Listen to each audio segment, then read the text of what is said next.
যারা যারা ইউটিউবের মধ্যে থাম্বনেল সেট করতে পারেন না এবং ইউটিউবের মধ্যে একেবারেই নতুন, তাদের জন্য এই ভিডিওটি আমরা দেখব যে কীভাবে আপনারা আপনাদের ইউটিউবের ভিডিওর মধ্যে থাম্বনেল সেট করবেন। তো আসেন আমরা মূল ভিডিওতে চলে যাই। আপনারা সর্বপ্রথম ইউটিউব স্টুডিও অ্যাপ্লিকেশনটি ওপেন করে নেবেন। আমি ওপেন করে নিচ্ছি। তো ইউটিউব স্টুডিও অ্যাপটি ওপেন করার পর আপনাদের সামনে এরকম আসবে। এখান থেকে নিচে কন্টেন্ট এখানে ক্লিক করবেন।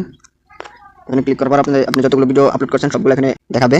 তো এখান থেকে যে ভিডিওতে থাম্বনেল সেট করতে চাচ্ছেন ওই ভিডিওটা সিলেক্ট করবেন। তো আমি এই ভিডিওতে থাম্বনেল সেট করব, আমি এটা সিলেক্ট করে নিলাম। এরপর থাম্বনেল সেট করার জন্য উপরে কলমের মতো আইকন এখানে একটি ক্লিক করবেন। এখানে ক্লিক করার পর আবার বাম পাশে কলমের মতো আইকন এখানে আবার ক্লিক করবেন।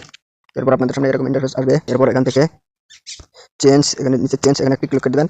এখানে ক্লিক করে দেওয়ার সাথে সাথে আপনাদের গ্যালারিটা এখানে শো করবে। তো এখান থেকে আপনারা থাম্বনেলটা সেট করে দেবেন। আপনাকে আগে থেকে থাম্বনেলটা তৈরি করে রাখতে হবে। থাম্বনেল তৈরি করার জন্য পিক্সেল অ্যাপ অথবা ইনশুট অ্যাপটি ব্যবহার করতে পারেন। এরপর উপরে ডন এখানে একটি ক্লিক করে দেবেন। এখানে ক্লিক করে দেওয়ার পর কিন্তু আমাদের থাম্বনেলটা সেট হয়ে যাবে।